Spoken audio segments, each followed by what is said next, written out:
Então, moçada, a ideia dessa última parte nas nossas aulas aqui, né, é falar um pouco sobre simulação e eu vou tentar exemplificar um pouco. Obviamente é difícil colocar tudo, né, é muita coisa, mas colocar de forma que vocês possam perceber, né, a importância da simulação dentro das áreas de engenharia, né. Então, acredito que vai ser bem legal de vocês perceberem isso. E a gente vai ter uma atividade na sequência bem bacana que vai ser experimentar um pouco dessa simulação, ok? Vamos lá?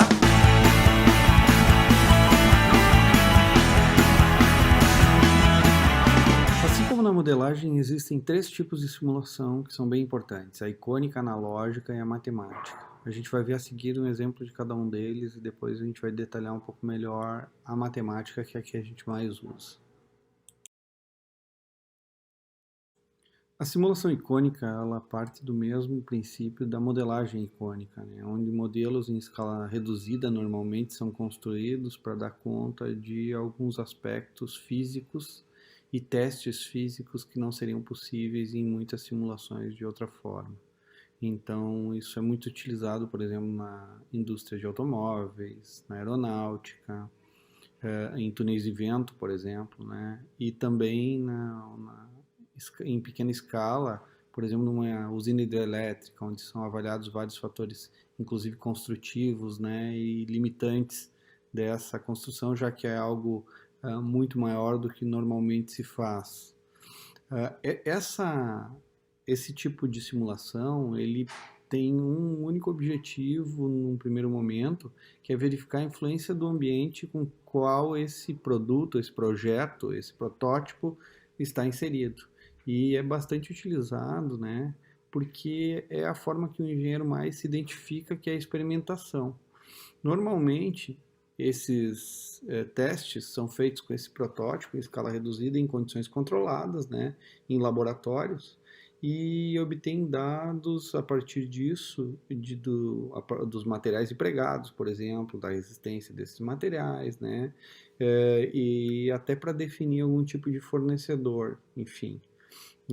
As características mais relevantes acabam sendo as mais testadas.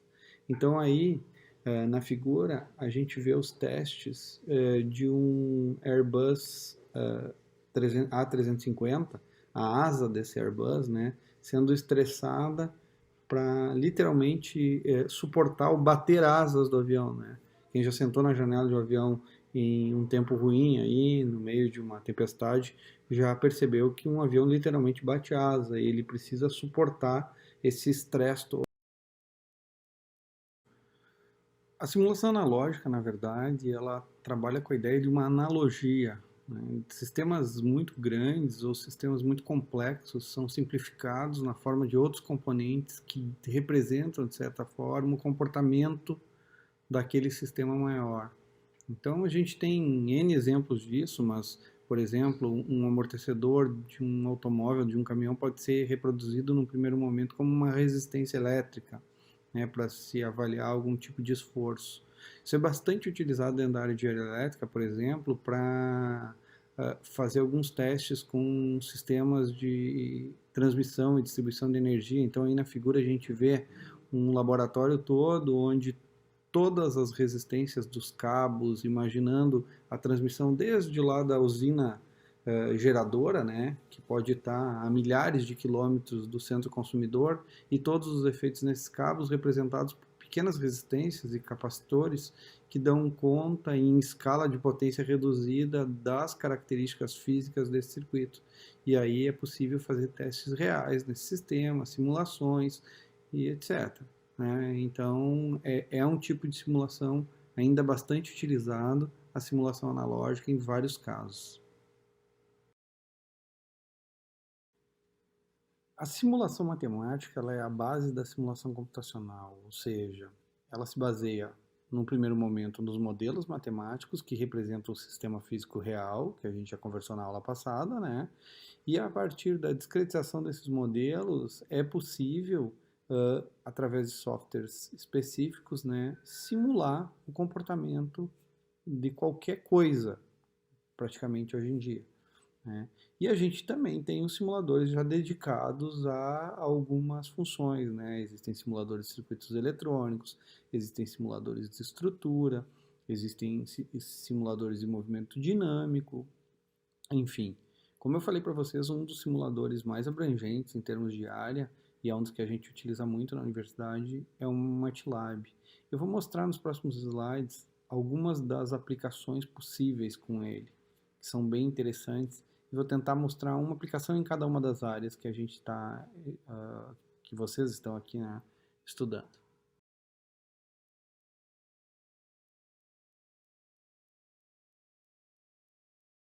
Vamos imaginar que o engenheiro mecânico queira simular o desempenho e o comportamento dinâmico da suspensão de um automóvel que ele está projetando. Basicamente, as equações que regem esse tipo de comportamento são definidas por essas da figura aí, né, onde uma suspensão, as molas podem ser substituídas por resistências, enfim, eu não vou entrar no mérito físico dessas questões, mas a base e a essência da simulação é essa aí.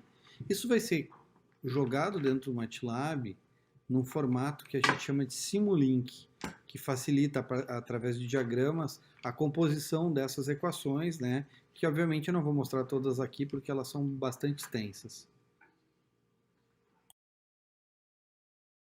Então, através desse diagrama de blocos, que é o diagrama de blocos do Simulink, eu consigo constituir as componentes dessa suspensão baseado nos modelos matemáticos. Então, por exemplo, o bloquinho da suspensão, ele vai ter as equações internamente que se referem aos esforços e as questões mecânicas relacionadas àquele bloco especificamente.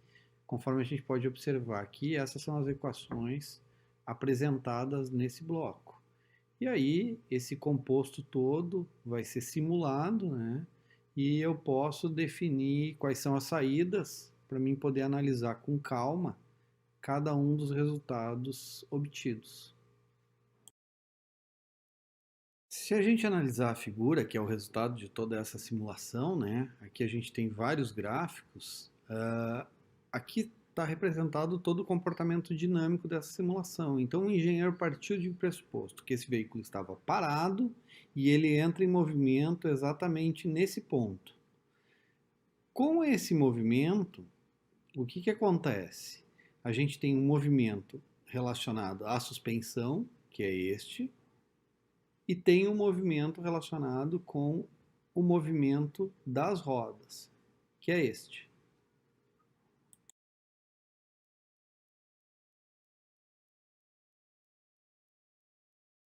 Na sequência, o movimento desse veículo continua, né? E ele trabalha de forma tranquila, vamos dizer assim, durante ali o período de 3 a 7 segundos, né? Então a gente tem 4 segundos ali sem nenhuma perturbação, vamos dizer assim. E exatamente em 7 segundos, nesse ponto aqui, ó, o veículo passaria então por um degrau de 10 centímetros na pista de rolagem. Esse degrau de 10 centímetros, ele acaba provocando aqui um novo conjunto de perturbações. Então a gente tem o movimento da suspensão em ambos os sentidos aqui, e na sequência e também, né, o movimento da roda, né, e o estresse da roda e do pneu nesse processo todo. Então dá para avaliar exatamente tudo o que aconteceu com esse veículo em todas essas condições.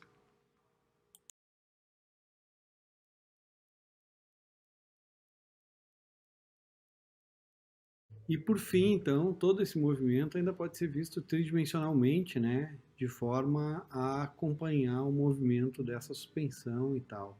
Então são inúmeras possibilidades, né, e essa é a parte sensacional da simulação nesse sentido, que a gente pode literalmente, antes de existir o projeto final, antes de existir materialmente, no caso esse carro, né, a gente poder fazer todas essas análises.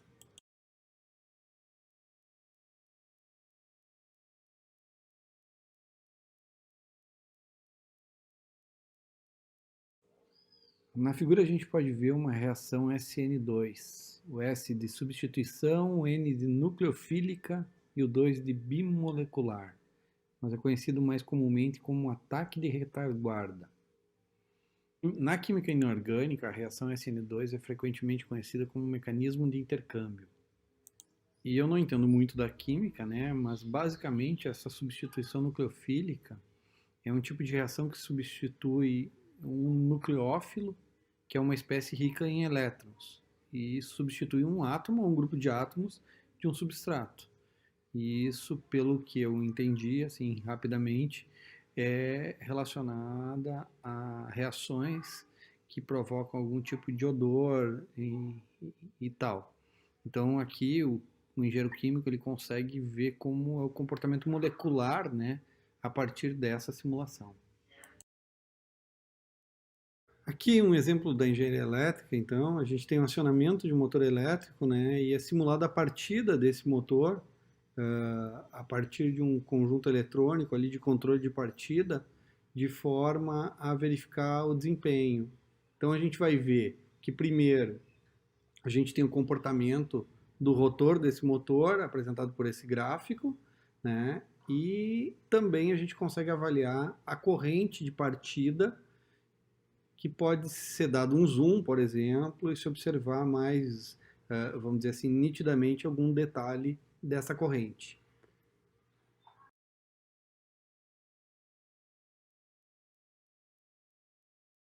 Aqui a gente pode observar, então, primeiro um simulador de eletrônica também, né, onde a chave fim de curso é pressionada ali e através de um multímetro, como se fosse no laboratório, é possível verificar o nível de tensão aplicado ali em cima dos terminais, né? Então, o acionamento dessa chave. E na sequência também, nessa outra figura aqui, a renderização de uma placa de PCB, né, de circuito impresso, a partir do projeto que o engenheiro aqui, ou que o estudante desenvolveu, né, já em pleno funcionamento. Então, é literalmente uma foto virtual, né, de como fisicamente vai ficar esse circuito, né, após a montagem de todos os componentes e a construção da placa de circuito impresso. Vejam que parece o dispositivo real. Aqui a gente consegue ver também umas simulações da engenharia civil, né? Estruturas, essa primeira estrutura de um prédio submetido a um terremoto, né?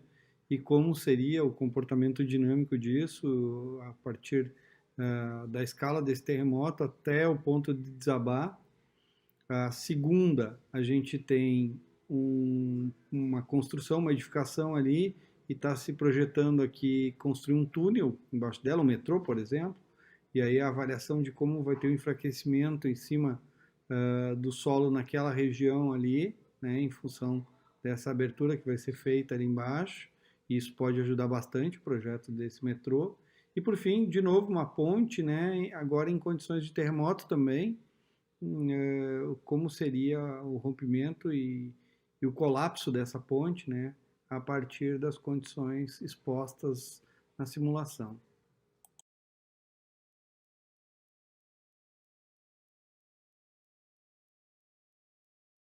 Nesse vídeo a gente tem então uma situação envolvendo, por exemplo, engenharia de segurança, né, onde situações de acidente de trânsito também podem ser simuladas, por exemplo, para uma perícia, onde o sujeito pode estar, inclusive, avaliando se a testemunha está falando ou não a verdade, ou ainda, a partir do projeto daquela rodovia e tal, se acontecer um acidente naquelas condições, como se comportaria, né? Então, a gente tem o primeiro aqui, que é uma colisão entre um carro e uma moto. Depois, a gente tem um segundo, que é um atropelamento. A gente tem um terceiro, que é uma colisão frontal entre dois veículos, né, que estão em sentidos contrários.